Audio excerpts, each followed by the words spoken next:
I'm standing here in the Barba Azul Nature Reserve. It's 127,000 acres of protected area in the Beni department of Bolivia.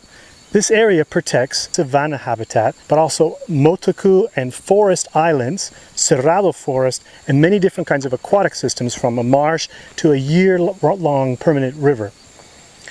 Found this spot because of a high abundance of blue-throated macaws that congregate here during the winter, Bolivia's winter. So that we've recorded over 105 blue-throated macaws that are here come September. This area is a special place, and what we've also found is there are other congregations, including buff-breasted sandpipers that migrate south. We've recorded over 1,000 individuals here last year in 2014. Also many threatened species that we're trying to help protect. I've counted 2 days ago 32 Orinoco geese, which is a species that's considered threatened in many other countries in South America.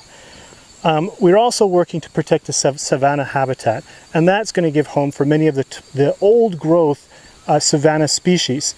Black-masked finch, cock-tailed tyrant, long-tailed reed finch, sharp-tailed tyrant. Many of these species are disappearing from areas where they're overgrazed, and we have a nice healthy population here.